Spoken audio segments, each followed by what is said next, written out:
Hey guys, it's Miss Hale. So we are going to go through a problem where we are going to be working through a problem in order to borrow across zeros. So this is something that we were working on before we left for spring break, and something that some of us had struggled with. So I'm hoping that we've made improvement, but I did want to do a refresher video to be able to walk through this to just remind you, because I know it's been a little while, okay?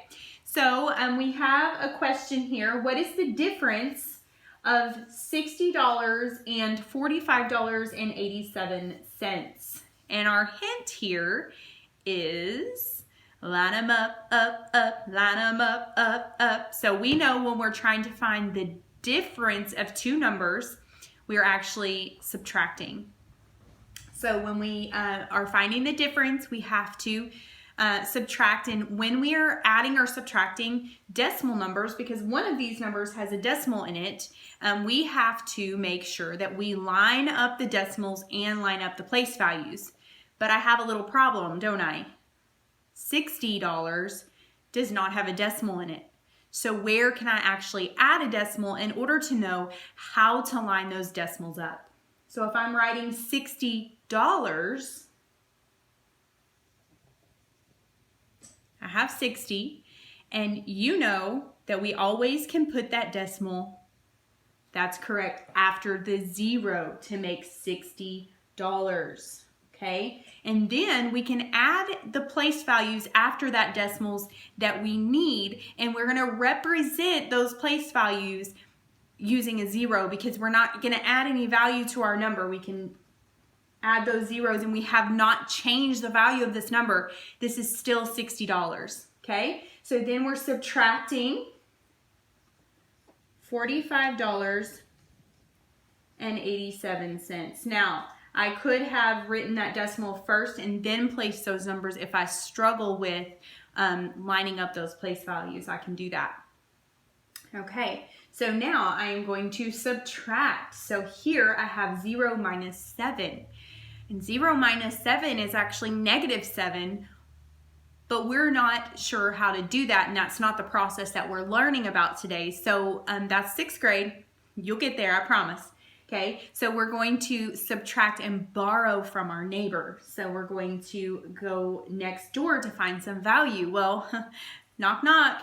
The next door neighbor doesn't have any value either. So we're just gonna keep going to our neighbor until we find some value. So there's no value in this place value. There's no value in this place value. Oh, we finally have some value. So we can find our value in our 6. Now, here's what's actually happening here.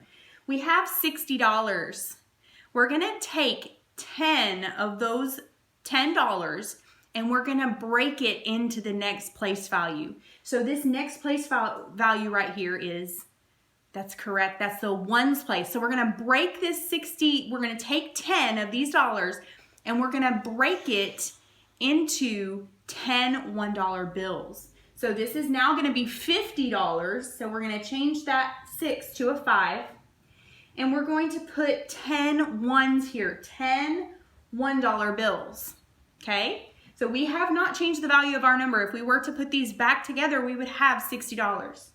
All right, so now we go to back to this 0, and there's no value there. So we're actually gonna borrow from these 10 $1 bills. We're gonna borrow $1, and we're gonna break it into 10 dimes. That is correct, awesome job. So we're gonna break it into 10 dimes. And now we took away one of those dollars, so we're gonna turn that into 9.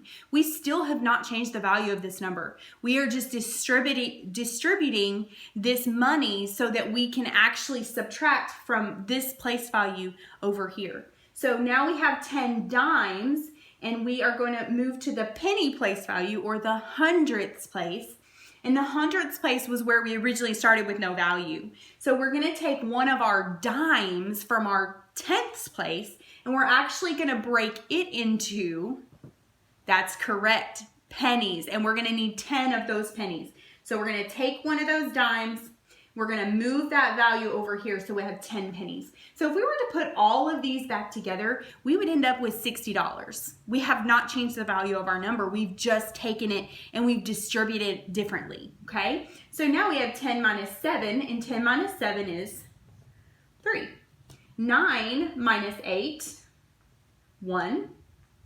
9 minus 5, 4. And 5 minus 4, 1.